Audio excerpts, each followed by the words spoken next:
नमस्कार दोस्तों, आज की हमारी कहानी है जिंदगी में कभी हार नहीं मानोगे।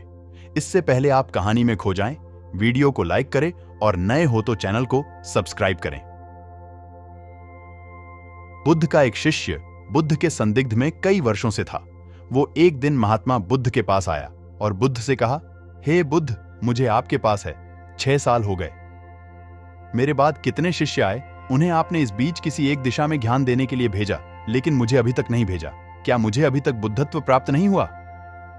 बुद्ध मुस्कुराए और बोले, यह तो तुम्हें खुद समझना होगा कि तुम्हें बुद्धत्व प्राप्त हुआ है या नहीं।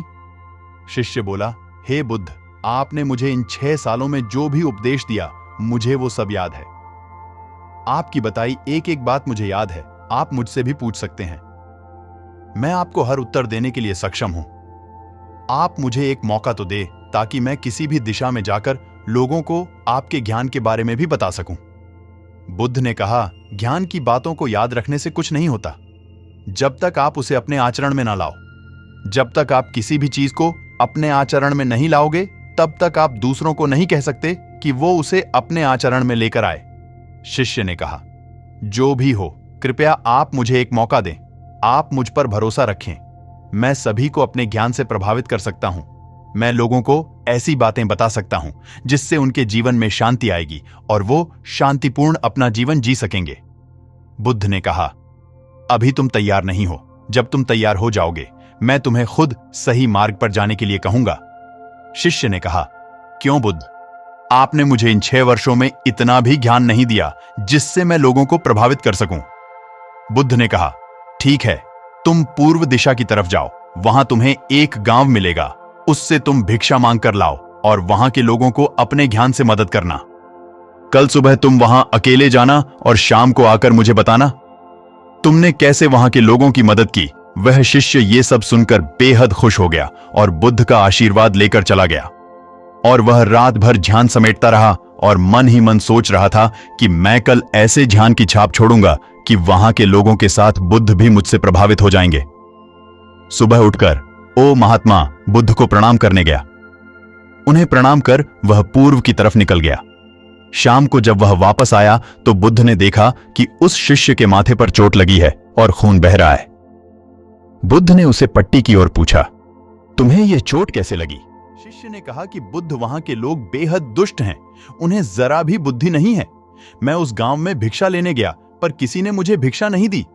सब मुझे गालियां दे रहे थे। एक व्यक्ति ने तो मुझे भी भिक्षा तो दी, लेकिन नीचे फेंक कर और कहा, इसे उठा लो।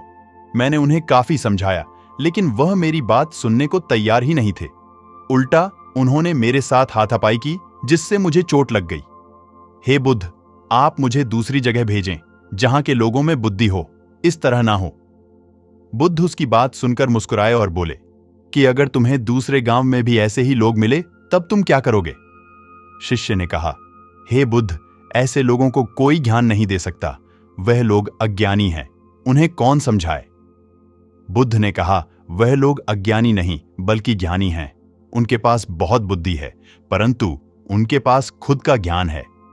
अब अगर तुम किसी दूसरे के ज्ञान को चोट पहुंचाओगे तो वह कुछ तो कहेंगे ही तुम्हें। ऐसे लोग हर जगह मिलेंगे। तब तुम अपना ज्ञान उन्हें कैसे दोगे? बुद्ध ने शिष्य को कहा कि आज तुम आराम करो, कल शाम को मेरे पास आना। शिष्य बुद्ध को प्रणाम करके चला गया। अगली शाम जब वह वापस बुद्ध के पास आया, तब वहां एक और बुद्ध का शिष्य मौजूद था। उनके हाथ में चोट लगी हुई थी। बुद्ध ने उस शिष्य के हाथ पर चोट देख उस शिष्य से पूछा कि तुम्हें यह चोट कैसे लगी? शिष्य ने कहा, हे बुद्ध, आपने पूर्व के एक गांव में मुझे जाने के लिए कहा था, वहीं मुझे यह चोट लगी। बुद्ध ने कहा, वहां तुम्हारे साथ क्या क्या हुआ, तुम मुझे बताओ। शिष्य ने कहा, हे बुद्ध, वहां पर मैंने सबसे भिक्षा मांगी, लेकिन किसी ने मुझे भिक्षा नहीं दी। एक व्यक्ति जिसने भिक्षा दी थी, उसने भी वह मुझे जमीन पर फेंक कर दी और कहा, उसे उठा लो। मैंने चुपचाप उसे उठाकर अपने पात्र में रख लिया और उसे कल्याण का आशीर्वाद दिया। तब उस व्यक्ति ने मुझसे कहा, आप बड़े ही अजीब व्यक्ति हो। मैं आपका अपमान कर रहा हूं और आप मुझे आशीर्वाद दे रहे हैं। मैंने उनसे कहा कि आप धनी हैं, आपने मुझे दान दिया है, इसलिए मैं आपको आशीर्वाद दे रहा हूं। फिर वहां से मैं आगे गया तो कुछ लोगों ने मुझे वहां से जाने के लिए कहा। उन्होंने मुझे कुछ अपशब्द कहे और मुझ पर कुछ पत्थर फेंके, जिससे मुझे चोट लग गई। जब मैं वापस आ रहा था तब मैंने एक मां को रोते हुए देखा। वह अपने बीमार बच्चे को लेकर चिंतित थी। मैं तुरंत जंगल से जाकर उसके लिए जड़ी बूटी ले आया, लेकिन वहां के लोग मुझे जड़ी बूटी देने नहीं दे रहे थे। फिर मैंने उनसे विनती की कि वह मुझे उस बच्चे का इलाज करने दें, उसके बाद वो जैसा कहेंगे मैं ठीक वैसा ही करूंगा। फिर जिस व्यक्ति ने मुझे भिक्षा दी थी उसने गांव वालों को समझाया, तब उन्होंने मुझे उस बच्चे को जड़ी बूटी लगाने दी। उसके बाद वह बच्चा ठीक हो गया। फिर गांव वालों ने मुझसे अपने किए गए अभद्र व्यवहार के लिए क्षमा मांगी और मुझे धन्यवाद कहा।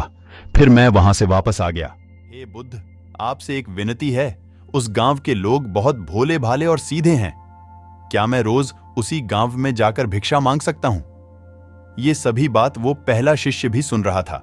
उसने यह सुनते ही बुद्ध के चरणों में गिरकर कहा कि हे बुद्ध, मैं समझ गया हूं कि अभी मैं उस लायक नहीं हुआ कि दूसरों को ज्ञान दे सकूं। बुद्ध ने कहा, हमें बाहर वैसे ही लोग दिखाई देते हैं जैसे हम भीतर से होते हैं।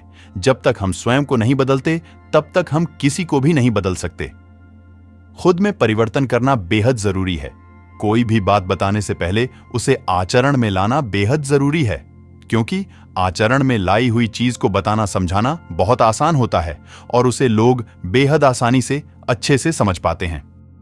दोस्तों, हम सभी को ऐसा लगता है कि हमने जो कुछ भी सीखा है वह हमको दूसरों को सिखाना चाहिए, लेकिन हम जाने अनजाने में दूसरों को सिखाने के चक्कर में हम कभी कभी गलत साबित हो जाते हैं। तो इसलिए दोस्तों, सबसे पहले आप उस कार्य को संपूर्ण रूप से और सही ढंग से अच्छे से सीख जाएं, और आपको जब यह पक्का प्रूफ मिल जाए तभी आप दूसरों को सिखाने के लिए जाएं, अन्यथा आपके साथ दुर्व्यवहार हो सकता है और आपको क्षति भी पहुंच सकती है। कहानी अच्छी लगी हो तो चैनल को लाइक, शेयर करें और सब्सक्राइब करें। नमो बुद्धाय।